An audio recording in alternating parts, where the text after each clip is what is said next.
So it's my great pleasure to introduce Gene Millen. Gene Millen is an original crew member of the Hornet CV-12 from World War II. Wow. So he was a fire controlman third class.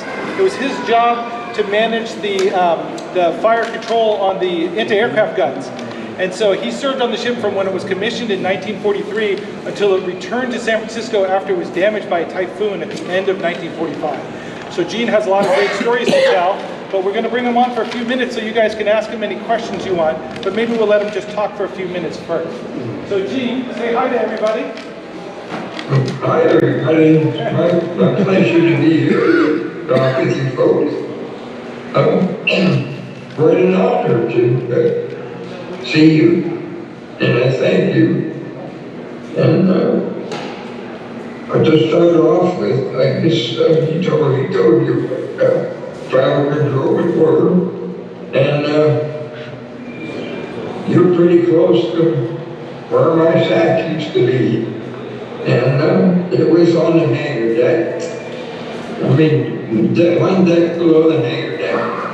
So because we spent most of our time on top side, up on the hangar deck, there's on the starboard side, there's a double hatch, with 2 stairs going down, and Are you talking about that one, or maybe that one over there? yes, and if you look there, if you look about 8 feet in front of that, where the stairs stop, and that's where that bulkhead on your right used to be, and that's where my sack was.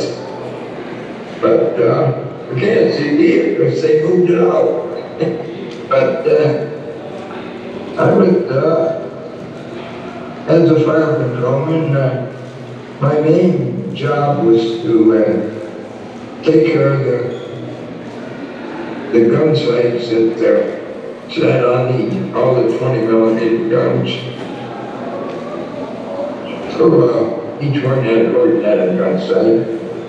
And then there were several quad 40mm, and they all had one control station for one. So I had a lot of them to do, and the trouble is when you're at sea, corrosion is like the nuts. And sometimes the gun sight would fog up, and you couldn't see through it clearly. And I used to open it up and clean all the lens stuff inside, put it in an oven and cook it for a little while, and put it back. And that was, that took quite a bit of time to do that, but they had to work. And one time, one of our airplanes landed and had a bomb on its wing, and it was armed. And after the plane landed, the bomb struck the deck and exploded. And I'm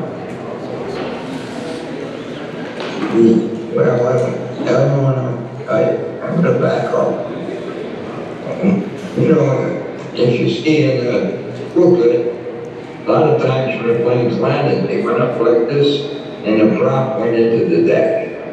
And this one time, a piece broke off of that, flew over and hit a Marine in the head, and this gun sight behind it. And so fortunately, we didn't have any deaths aboard the ship, but that was kind of sad. Everybody liked to watch the planes whenever you had it. I'm out. It was very exciting to see things land.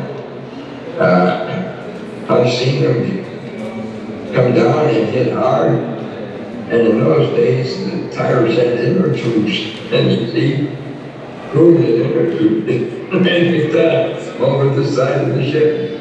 And I've had some of the experiences where one of the Avengers lands, the torpedo comes out and bounces up the deck, and fortunately it wasn't armed, so it didn't explode. I've seen 1,000-pound bombs do the same thing. One time a pilot didn't sign off his, didn't turn off his guns, and the plane landed, 6 machine guns fired. But fortunately, nobody was injured doing that. And then the other occasion I was telling you about, unexploded. There were 5 gun sites there. Knew every one of them up. And so I had one busy day trying to change all of them, and aboard ship, you know, I don't know how many Navy people, but the conditions equal. Everything was locked down. Every hatch is closed. And I had to get down to the 6th platform, where it was just above the bilges. And that's where the guns. You go 6 decks down. Every time you went to a hatch, you had to open and close it with under conditions egress. And same thing, they go down about 5 of those and get the gun sights, and they won't come out they won't fit through the scuttle. And it was too much work to open the things up. I took them out of the box, got them through. One deck at a time. And then when I got up at the top, had to get them back to where the guns were and replace them. And so, took me a long time to do that, but I got it done One at a time. in short order. So, probably like this busiest work day I ever had in my whole life. Hey, Gene, can we ask you a couple of questions? Yes? Anybody in the audience have a question for Gene? Anything you'd like to know? Go ahead. So, I know this ship was attacked a few times. I wanted to ask him, what was it like when the ship was attacked? I'm going to translate the question to you, Gene. So the first questioner, he wants to know what it was like when the ship was under attack.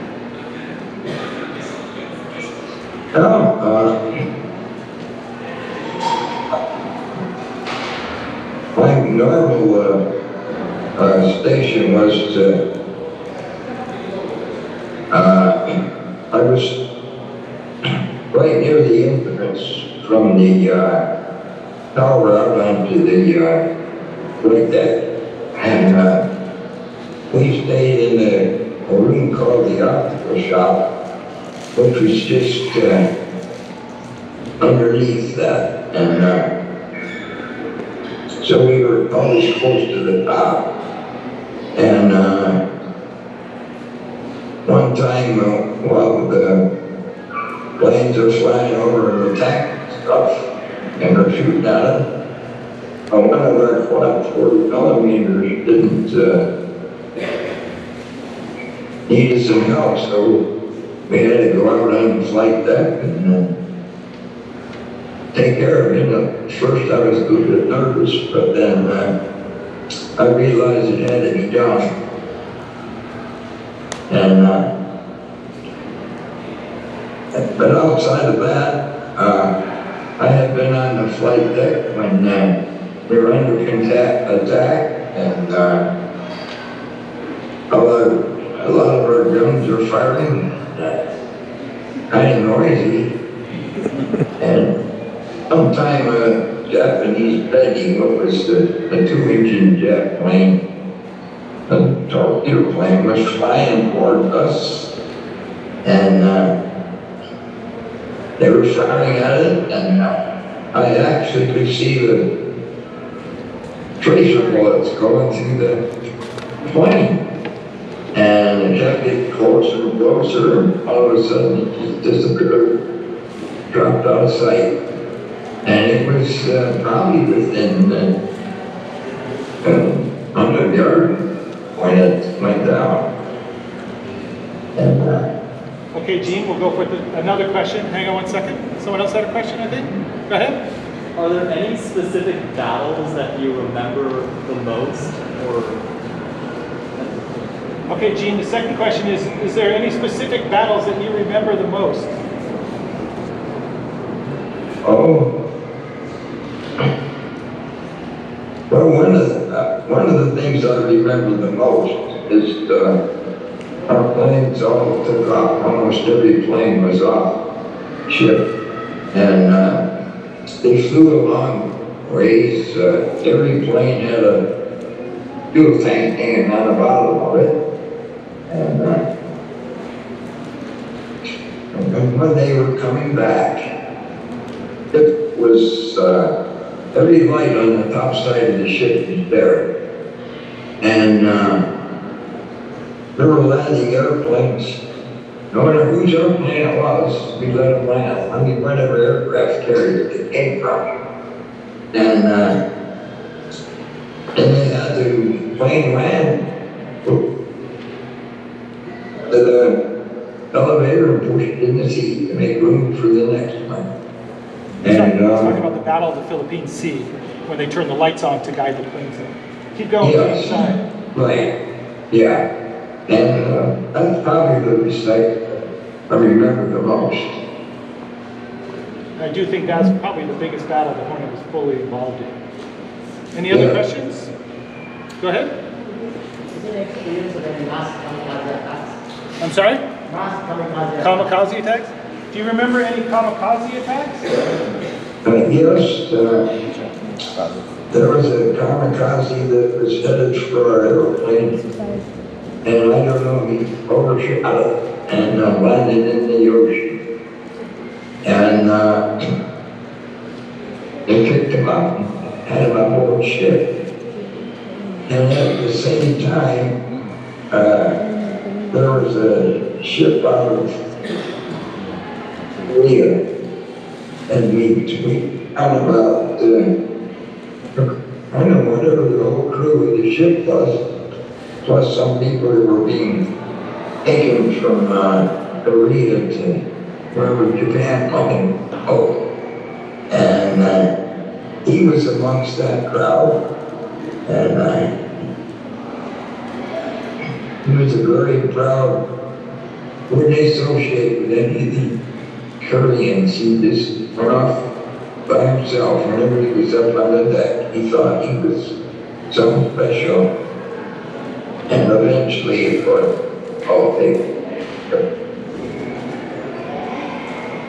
That made a little bit extra stuff for the ship, but we always had plenty to eat.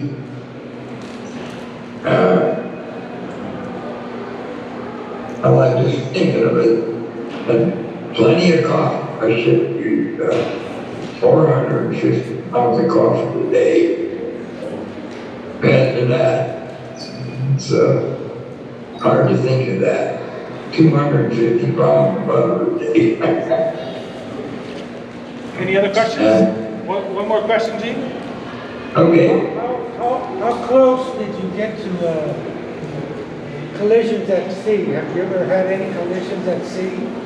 So the question was, Gene, did you ever get close to colliding with another ship? Any collisions at sea? No. That reminds me, though, at one time, there was a destroyer. The Japanese dropped a torpedo and it went right through all the way through the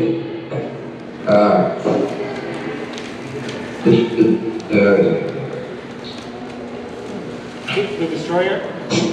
going all the way through the destroyer, didn't explode because he dropped it too close to the ship and didn't have time to arm. And one guy was hurt, and he was in where the thing went through. Well, I would watch some of the details after that, and you could see mattresses, you know, where the torpedo went through, and they were bringing the other man over to our ship,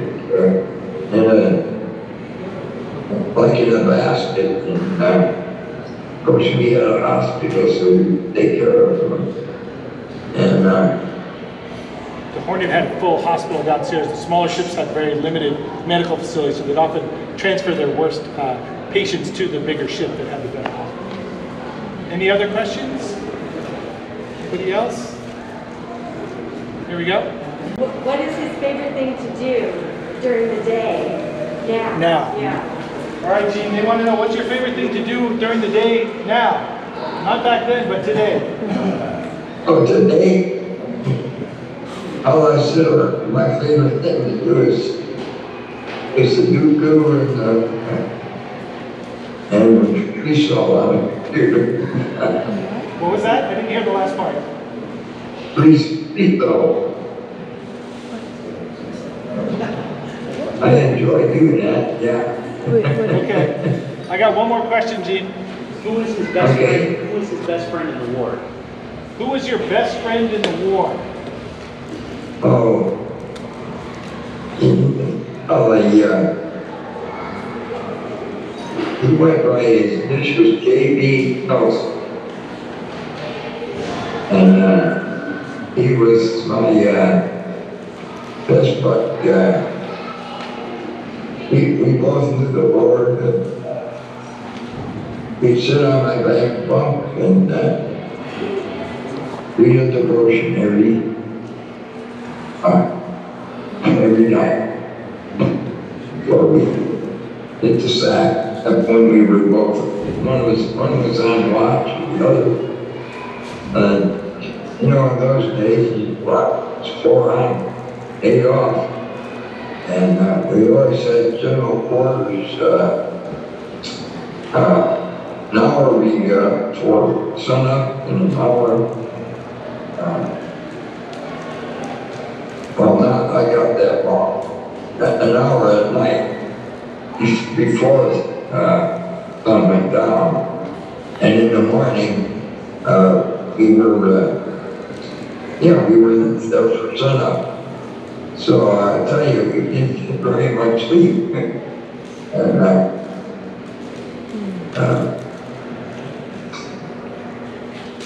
so it was, but anyway, we called him Nellie. And I'll always remember him. He never signed up on the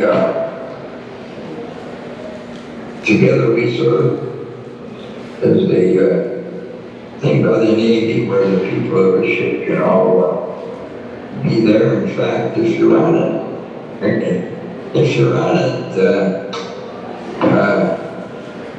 you can see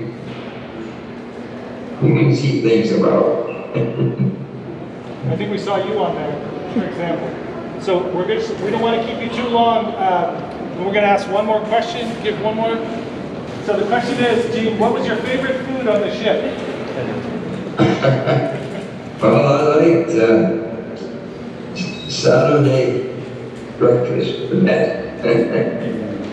did they have for Saturday breakfast? Yeah, Davy beans with ketchup on them and Toyota figs and coffee. Always coffee, right? Yeah, I really like Toyota. Okay, maybe one more, if anybody has one more question. All right, we have a question. So the question is the ship actually kind of like a small city with plumbing and electrical and everything else, the way everything works? Yes, even at a post office, a place where we buy snacks. Barbershop? Yeah, up and you had the boxing teams and other ships and a lot of things going. Sometimes it's hard for me to recall all the stuff that It's amazing how much you remember, Gene. there. It's amazing how And much just you one other thing I wanted to say. Go for it. One time one of our planes was flying submarine patrol, and they carried depth chart.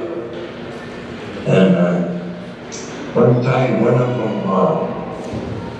had to land in the water. And it landed in the water. I could see the guys floating on the top, smiling, just like, everything looked okay. And the depth chart went up. And then nothing happened. It was not very pleasant, but the good thing is they all died with a smile on their face. That's a sad story. I remember you telling me that story. All right, Gene, we're going to let you go. You want to wave goodbye to everybody? Okay, Rabbi, and thank you very much for listening to me. Thanks for joining Sorry us. I wasn't too clear in my talking, but it was enjoyable. You did great, Gene, and we'll be sure to bring you back again. This was a lot of fun, so thanks a lot. And we'll talk to you soon. Okay, thank you. Bye. Bye-bye.